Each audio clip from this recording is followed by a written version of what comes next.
Hello dear, कैसे हो? बढ़िया एकदम। तो हम लोग क्या करेंगे कि आज हम लोग पढ़ते हैं जो क्लास 12 का जो पहला अध्याय यानी फिजिक्स का है कि वैद्युत क्षेत्र, वैद्युत आवेश तथा कूलाम के नियम। तो हम लोग क्या किए थे कि कूलाम के नियम में हम लोग कुछ पढ़े थे। कूलाम का नियम क्या था, वैद्युत आवेश के बारे में पढ़े थे, कूलाम के नियम की सीमाएं पढ़े थे और कूलाम के नियम की सीमाएं पढ़ने के बाद उसका सभी स्वरूप पढ़े थे। ठीक है। अब हम लोग क्या करते हैं कि बलों के अध्यारोपण का सिद्धांत, जिसे कहते हैं the principle of superposition of forces. ठीक है। The principle of superposition of forces यानी कि बलों के अध्यारोपण का सिद्धांत। अध्यारोपण का मतलब समझ लीजिए कि एक चीज पर कई का प्रभाव होना। ठीक है। अध्यारोपण का मतलब क्या हुआ कि एक चीज पर कई का प्रभाव होना। जैसे मान लीजिए, समझिए पहले कि ये रहा आपका Q1 और ये रहा आपका Q2। ये रहा Q1 Q2।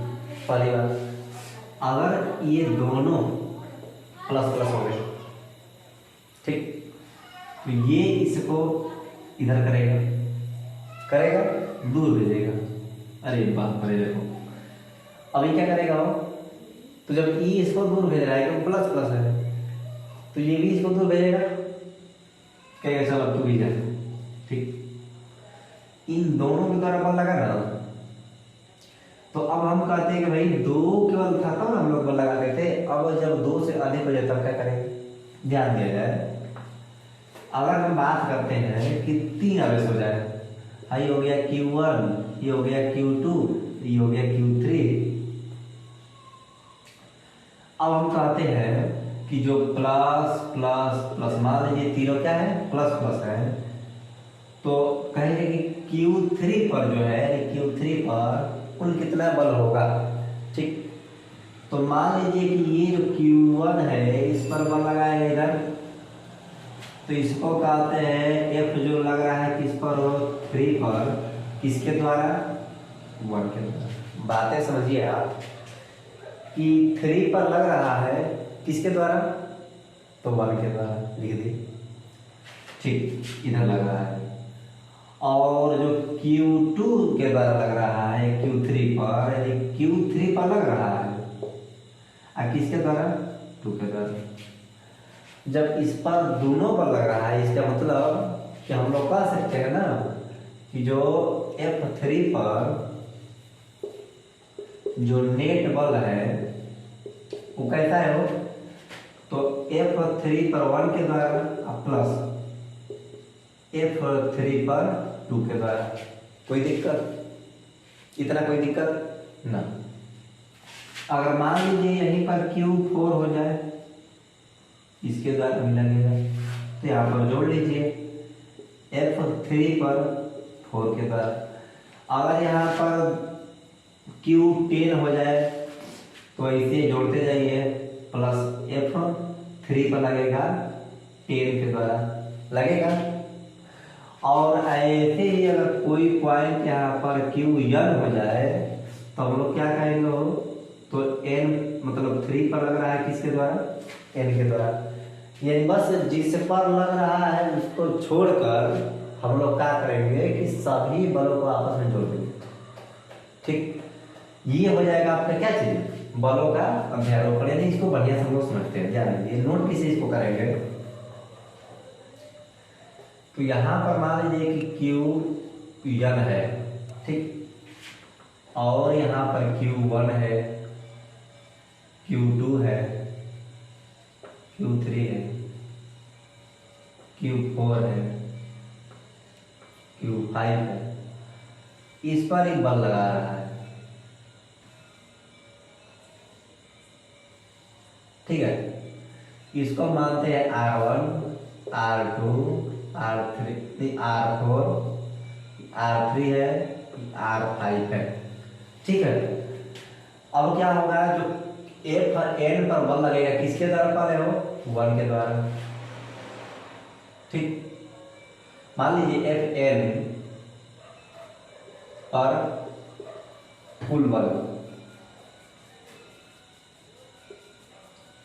कुल बल ध्यान दीजिए कि एफ एन पर कुल बल कितना होगा, यानी कि क्यू एन पर यदि कुल बल कितना होगा तो क्या होगा, तो एफ एन पर लग रहा है जो बल ना किसके द्वारा, वन के द्वारा कर लीजिए, प्लस एफ एन पर लग रहा है किसके द्वारा, तो टू के द्वारा, टू कर लीजिए, प्लस एफ एन पर थ्री के द्वारा, प्लस एफ एन पर फाइव के द्वारा, इससे होगा ना।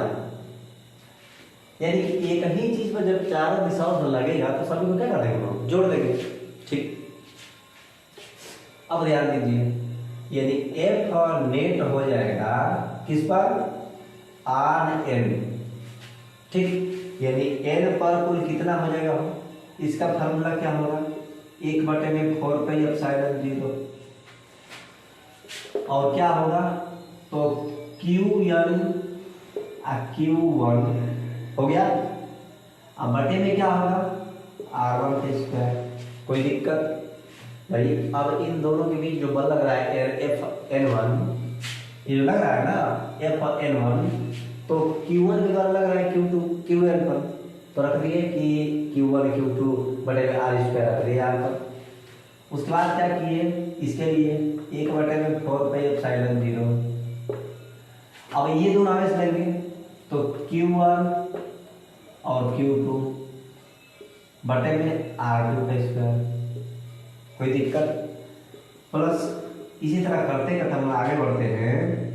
तो अब 5 के द्वारा इसको लगेगा ना Qn पर, जो Qn है आपका, तो 1/4πε0, और यहाँ पर क्या होगा, तो Qn और Q5, और बटे में क्या होगा, तो R5 का स्क्वायर। करना कुछ है नहीं, एन नेट आर एन, यानी एन पर कुल बल कितना हो जाएगा, तो 1/4πε0 का मान लीजिए,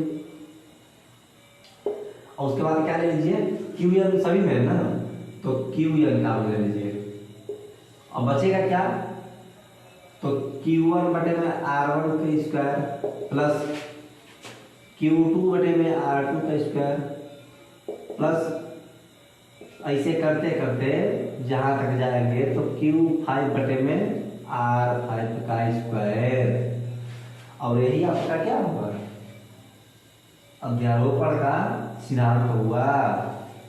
यही आपका क्या हुआ, अध्यारोपण का सिद्धांत। तो इसको आप जल्दी से नोट कर लीजिए।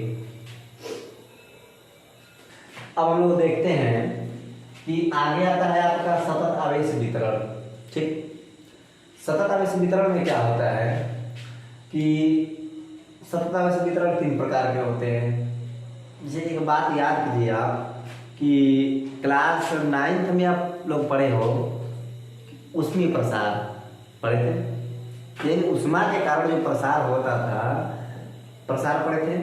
ठीक, जैसे मान लीजिए ये आपका छड़ हुआ, लंबाई था। ठीक, अब क्या होता था कि इसको अगर गर्म करते थे हम लोग तो ये लंबा होता था, यानी कि इसको कहते थे रेखीय प्रसार, रेखीय प्रसार कहते थे। ठीक, अगर मान लीजिए तवा है, क्या है, तवा जैसे चाहे कोई प्लेट है, और इसका अब तो एरिया होगा, और जब इसको गर्म करते थे तो इसका एरिया चारों तरफ क्या होता था, बढ़ जाता था। इसको कहते हैं क्षेत्रीय प्रसार, क्षेत्रीय प्रसार या पृष्ठीय प्रसार, पृष्ठीय प्रसार। और जो मान लीजिए कि अगर आपका आयतन है, आयतन मतलब वॉल्यूम है, और इसको हम लोग गर्म किए तो ये क्या होगा ना, थोड़ा सा बढ़ गया, ये थोड़ा सा क्या हुआ, बढ़ गया, और इसका आयतन बढ़ा तो कहते हैं आयतन प्रसार। अगर इतनी सी बातें किसी को समझ में आई है तो पूरा निश्चितता के साथ हम लोग कह सकते हैं उसको सतत आवेश वितरण भी समझ में आएगा। ठीक है, तो हम लोग चलते हैं सतत आवेश वितरण की तरफ। थोड़ा सा ये ऐड था, यानी प्रचार था, और उसके बाद चलते हैं इस पर। इसी के माध्यम से हम लोग इसको आराम से क्या करेंगे, समझेंगे। ठीक, तो ध्यान दिया जाए कि हम लोग पढ़ते हैं आगे, तो पहला आता है क्या चीज, तो रेखीय आवेश वितरण, ध्यान दीजिए, पहला आता है रेखीय आवेश वितरण। अगर ध्यान से देखा जाए तो कोई भी ऐसा टॉपिक फिजिक्स का नहीं है जो किसी को समझ में नहीं आएगा। एक बात कहा जाता है कि if you hate physics, if you hate physics, ध्यान दिया, फिजिक्स एक ऐसा सब्जेक्ट है जिसमें सभी को इंटरेस्ट आ सकता है। कब? अगर वैसा उसको टीचर रहेगा तब, यानी वो फील इसको करने वाला चीज है। अगर आपका फिजिक्स है ना तो इसको क्या करो, थोड़ा सा फील करो, यानी उसके बारे में इमेजिन करो। इमेजिन जब तक नहीं करोगे तब तक नहीं आ सकता। फिजिक्स ऐसा चीज है, यानी फिजिक्स ही ऐसा है जिसके बारे में जितना भी सोचोगे उतना कम पड़ता जाएगा। जितना अधिक सोचोगे, जितना अधिक सोचोगे उतना तुमको जानने की एक इच्छा बढ़ती जाएगी। वो आपका जो जानने की इच्छा है कभी खत्म नहीं होगी। इसलिए ध्यान से फिजिक्स को क्या कहे, समझा जाए, इसका कहीं लिमिटेशन नहीं है। ठीक है, तो कह रहे हैं if you hate physics then you have learned it from a wrong teacher.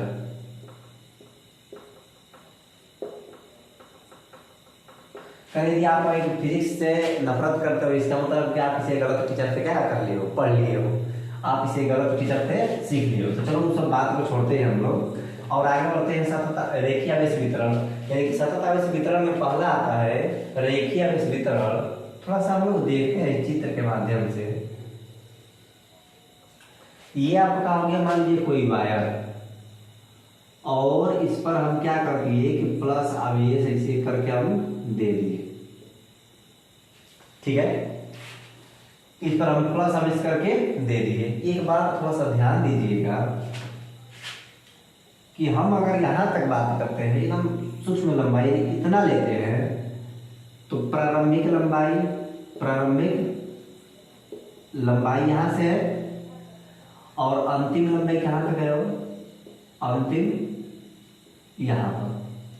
सही है, इन टोटल इसकी लंबाई कितनी है, ये। ठीक है ना, रेखीय आवेश घनत्व तो यहाँ पर वितरण तो सही है। अब सही है, ध्यान दिया, जब लंबाई के रूप में फैला रहेगा आवेश तो कहते हैं कि रेखीय आवेश वितरण। ठीक है, यानी एक रेखा की तरह, और वितरण का मतलब क्या होता है, फैलन। ठीक, शुरू में क्या था कि शुरू में आवेश क्या रहा होगा, आवेश 0, बाद में Q, बाद में आवेश क्या हो गया, बाद में आवेश क्या हो गया, Q हो गया। ठीक है, इतना बात ध्यान दीजिएगा। अब हम लोग कहते हैं कि रेखीय आवेश वितरण का मतलब क्या हुआ कि जब हम लोग आवेश को किसी रेखा के रूप में, किसी लाइन के रूप में आराम से उसको वितरित कर देंगे, यानी उसको फैला देंगे, तब क्या होता है, रेखीय आवेश वितरण। यानी कि जब आवेश को रेखा के रूप में वितरित किया जाए तो उसे रेखीय आवेश वितरण कहते हैं।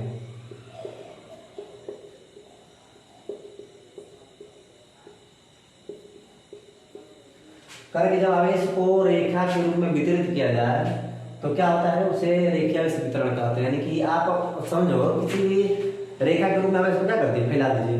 रेखा के रूप में क्या कर दिए, फैला दीजिए, तो रेखीय आवेश वितरण हो गया आपका। अब बात करते हैं रेखीय आवेश घनत्व।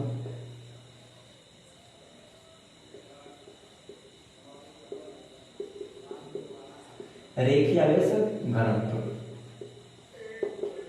अब रेखीय आवेश घनत्व को हम लोग क्या कहते हैं भाई, घनत्व का मतलब ये होता है, घनत्व का मतलब क्या होता है कि द्रव्यमान बटा में आयतन। द्रव्यमान बटा में आयतन। लेकिन बताइए क्या ये द्रव्यमान है इसमें? नहीं है। जिसे मान लीजिए कि F बराबर कैपिटल G m1 m2 बटे में क्या कर रहे थे आर स्क्वायर। तो भाई जहाँ पर m1 m2 है वहाँ पर Q1 Q2 बात कर रहे हैं हम लोग। तो जहाँ पर द्रव्यमान की बातें होगी वहाँ पर आवेश की बातें करेंगे हम लोग। थोड़ा सा समझिए आप, ये ना भूलने की ट्रिक है सब, कि जहाँ पर आप द्रव्यमान की बातें करते थे अब वहाँ पर Q1 Q2 की बातें कर रहे हैं।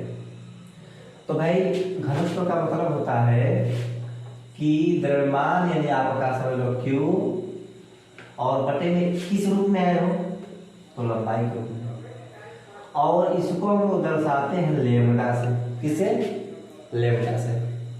यानी क्या हुआ कि रेखीय आवेश घनत्व यानी कि लेमडा बराबर Q बटे में L। यानी इसे इसका मात्रक क्या होता है? मात्रक। तो कूलाम प्रति मीटर। मात्रक क्या हो गया? कूलाम प्रति मीटर। भाई यहाँ से कूलाम हो गया और यहाँ से क्या हो गया? मीटर हो गया। तो हम लोग देखते हैं कूलाम प्रति मीटर। अच्छा एक बात समझिए कि टोटल वाला आवेश कितना है, ध्यान दिया जाए। टोटल आवेश कितना है? वो टोटल आवेश कितना है? क्यू है, ठीक। और अगर मान लीजिए कि हम क्या करते हैं कि यहाँ पर कोई वो परीक्षण आवेश क्या करते हैं, Q0 ले लेते हैं। कोई परीक्षण आवेश Q0 ले लेते हैं, ठीक ठीक है ना। अब क्या होगा, परीक्षण में जब Q0 ले लेते हैं और शुरू में जो हम आपका जो लंबाई था कितना ले लिए? dl। जो शुरू में आपका लंबाई था कितना ले लिए? dl। और बीच की दूरी कितनी हो गई हो? r हो गई। थोड़ा ध्यान से देखिए, तब कहते हैं कि इस पर लगने वाला क्या चीज? बल। तो सबसे पहले हम लोग छोटा हिस्सा का निकाल के उसके बाद पूरी लंबाई के लिए निकाल देंगे। कोई दिक्कत? कोई दिक्कत नहीं, ठीक है। अब ध्यान देंगे हम लोग कि जो F होगा यानी DF, तो K Q, ठीक है, K और उसके बाद Q। एक बात और समझिए कि जब dl होगा, पहले पूरी लंबाई में आपका आवेश क्या है? Q है। तो जब सूक्ष्म लंबाई लेंगे dl तो आवेश क्या होगा? dq। याद रखिए उस समय आवेश क्या होगा आपका? dq। तो Q0 और dq बटे में क्या होगा? R square. तो ध्यान दीजिए ये क्या है? तो Q पर बल, Q पर बल, ये दूसरा पॉइंट है। तो Q पर बल क्या होगा? तो जो इस पर लगने वाला बल है तो इसमें जितना आवेश है वो इस पर बल लगाएगा। भाई लंबाई पूरा था L था तो आवेश Q था, लंबाई dl हो गया, आपका आवेश हो गया dq। कोई दिक्कत नहीं। बीच की दूरी क्या है? r है। तो बल का फॉर्मूला होता है कि df बराबर कि Q0 उसके बाद dq बटे आर स्क्वायर, ठीक है। बातें तो सही है। एक बात समझिए कि अगर यहाँ पर लेमडा हम लोग लिखते हैं Q बटे में L, तो अगर हम लोग dl करते हैं यानी छोटी सी लंबाई होगा तो यहाँ पर छोटा सा क्या होगा? आवेश होगा ना। भाई छोटा सा लंबाई करोगे तो कम में आवेश होगा, पूरा लंबाई करेंगे ज्यादा आवेश होगा, सही बात। अब dq बराबर क्या हो जाएगा? हम तो गुणा करो तो लेमडा उसके बाद dl। इतना बातें हो गया। यानी आप कह सकते हो कि लेमडा इक्वल टू dq बटे में dl। तो यहाँ से dq बराबर क्या बन जाएगा? तो लेमडा dl, लेमडा dl। और यही dq का वैल्यू यहाँ पर क्या करना है? रख देना है। तो ध्यान दिया जाए df equal to k Q0 और डी क्यू का वैल्यू कितना आया हो, तो लेमडा और डी एल और बटे में आर स्क्वायर। दोनों तरफ समाकलन लेने पर, दोनों तरफ समाकलन, अब क्या होगा, इस तरह से कर दीजिए। और जो आप इसमें करोगे तो कहाँ तक लेना है पूरा हमको, यल तक। भाई ये सूक्ष्म था, हम बताए दे रहे हैं कि ये क्या था, सूक्ष्म था, यानी इतने के लिए बल लगा रहे हैं ना, तो जब पूरा लंबाई होगा तब कितना बल होगा, तो पूरा लंबाई के लगा दीजिए। और ये जो टोटल एफ होगा उसको मान लो एफ, और यहाँ से के आगे ले लो, ए यानी क्यू जीरो आगे ले लो, ठीक है, लेमडा आगे ले लो, ठीक है, और आर स्क्वायर क्या कर लो आगे ले लो। बस बचा है क्या इसमें, तो यल है और ये क्या है, डीएल। इतना हो गया, ये आपका हो गया फार्मूला, ये आपका हो गया फार्मूला। अगर कोई इसको आगे बढ़ाना चाहता है तो यह बराबर क्या हो जाएगा कि के क्यू जीरो, के का मान हमको पता होना चाहिए, 1/4 के क्यू जीरो और लेमडा। एक बात सुनिए कि जो डीएल का अगर पूरा ले लेंगे तो क्या होगा, यल होगा, यल, और बटे में क्या हो गया, आर स्क्वायर हो गया। इतना हो गया, सही है। और ये भी आपका क्या हो गया, फार्मूला हो गया, यानी ये हो गया आपका रेखीय आवेश घनत्व के कारण किसी आवेश यानी किसी चार्ज पर लगने वाला बल, यही हो गया। कितना आसानी से आया है, बस हमको यही समझना है। अगर आप ये को समझ लेते हैं तो आपका जिस प्रकार से रेखीय आवेश घनत्व है, रेखीय आवेश वितरण है, रेखीय आवेश घनत्व है, उसी प्रकार से आपको पृष्ठीय आवेश घनत्व, क्षेत्रीय आवेश यानी कि उसको आयतन आवेश घनत्व, ये सारा आप समझ सकते हो, ठीक। तो इसको आप वीडियो को स्टॉप करके इसको नोट करो, उसके बाद हम लोग बढ़ते हैं आगे।